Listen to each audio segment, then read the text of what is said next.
than some undeveloped, Right. untried, never put together system that would simply allow hedge funds, private investors, Yep.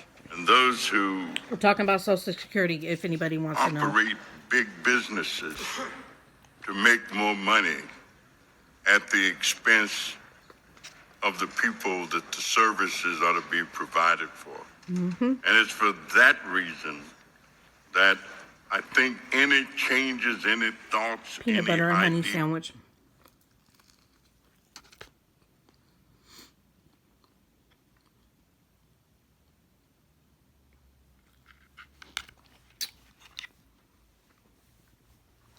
What's going on here?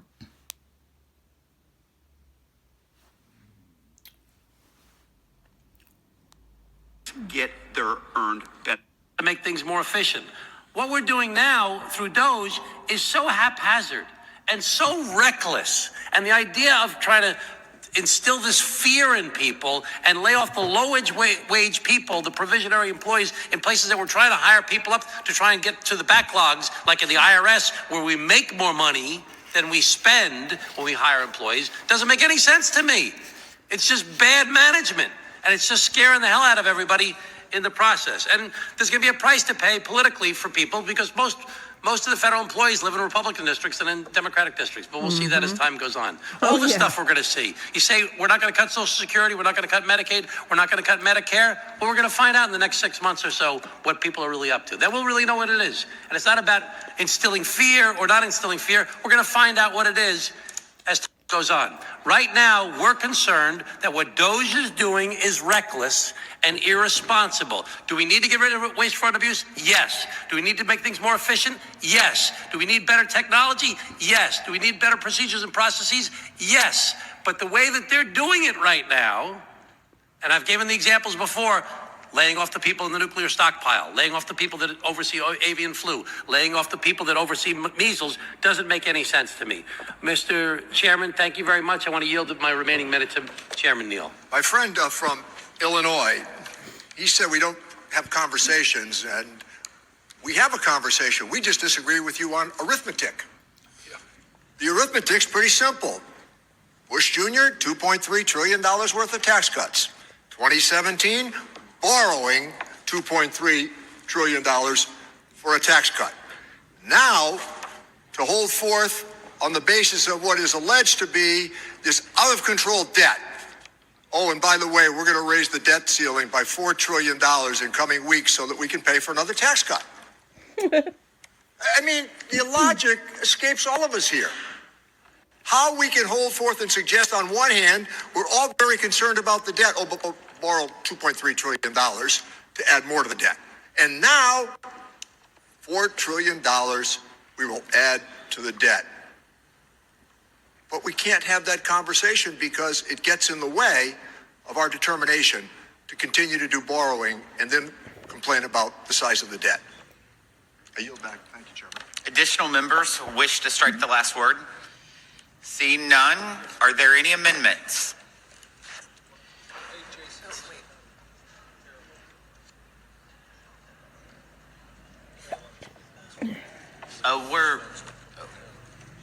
I'd like to strike the last word, and I'd like.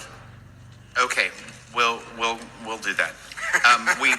We moved on, but we'll do that, Ms. Miller, because you don't talk nearly as much as a lot of people on this committee. So, go, Ms. Miller. Well, I'm sorry, Mr. He may change Chairman, his mind. but I am yielding my time to Mr. Arrington. My name.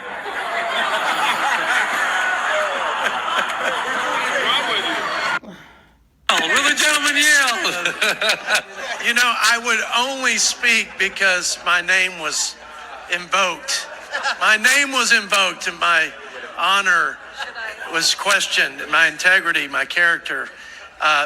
Tom Suozzi would never question my integrity. That was or talking character. that bullshit about He's too good of a about friend, Social and I wouldn't Security. question. There's so many his. Social Security I have agents. questioned the motive here as more pause political. for a second.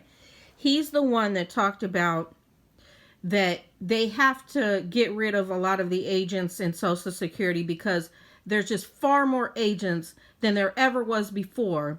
But what he negated to say and willfully chose not to say is that there's a lot more money coming into Social Security because a lot more people are connected to the Social Security. So young people pay into Social Security right now.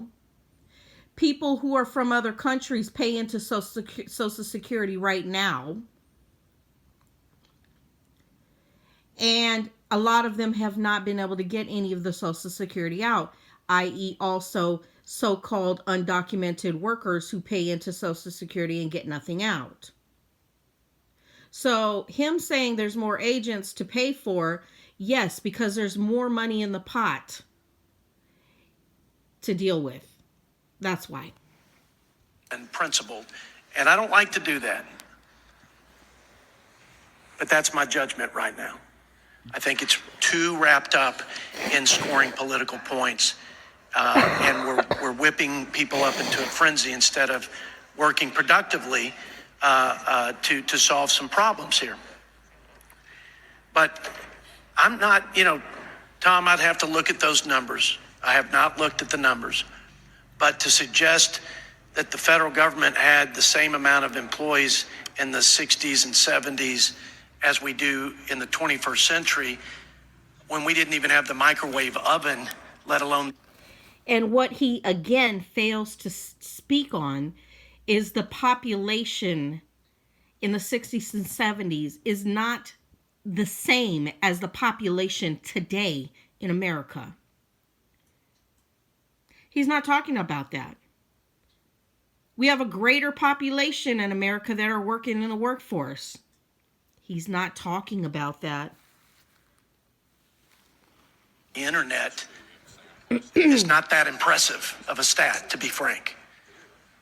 I think we could probably run this government more efficiently post-technology revolution. We still need people, but we need them to show up.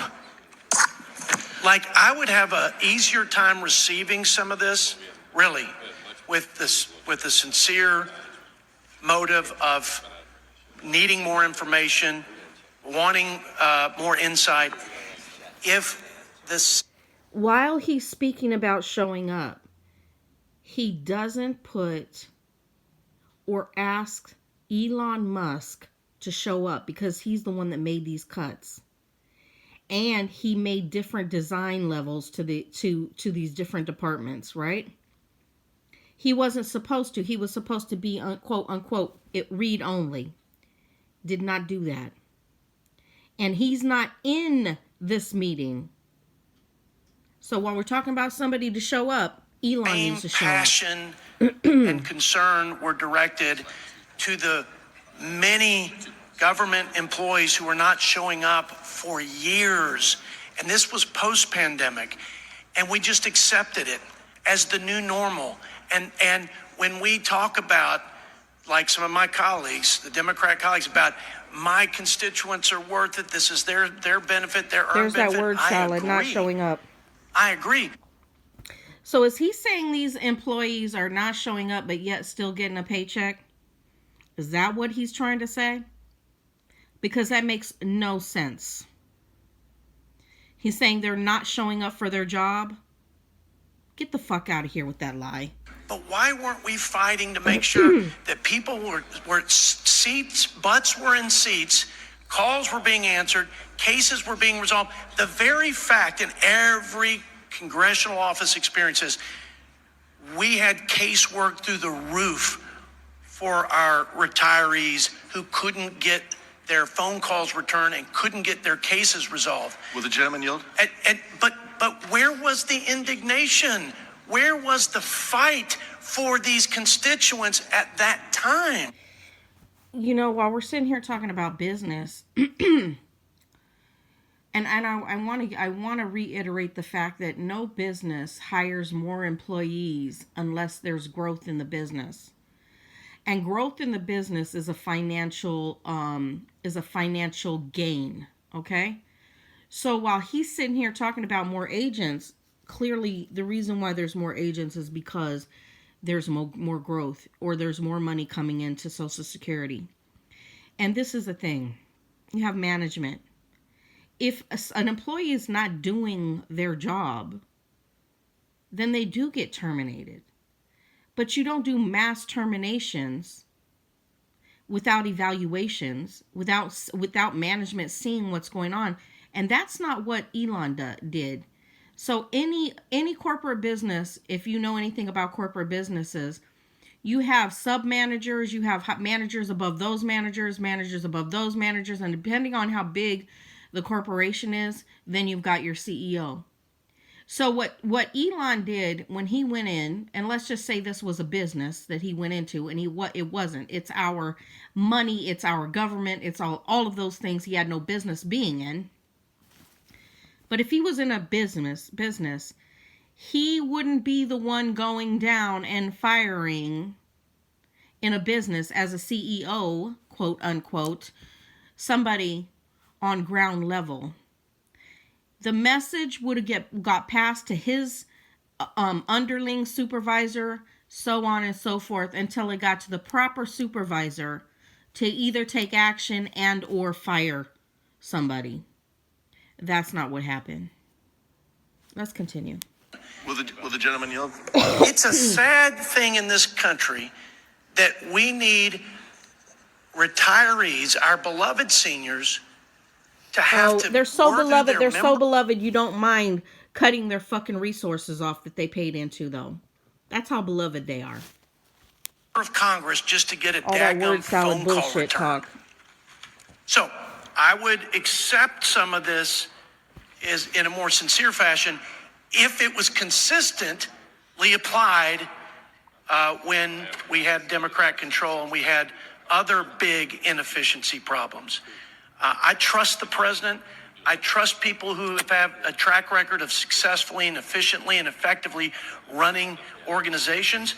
I think this is long overdue. I think it should go across. How is he able to fucking talk like we this? should get information. I don't know and we why, should if get- everybody else has 5 minutes and they cut them the fuck off, especially if they're Democrats, why is this motherfucker able to continue over his 5-minute mark? What the fuck? insight, and we should get the opportunity to change some of the things that are needed and Next codified speaker, get the fuck out of by an here. act of Congress. Inefficient. How about the idea that the richest man in the world called Social Security a Ponzi scheme and nobody on the other side raised a word? When you hear Ponzi Exactly. scheme, it implies an illicit, illegal activity.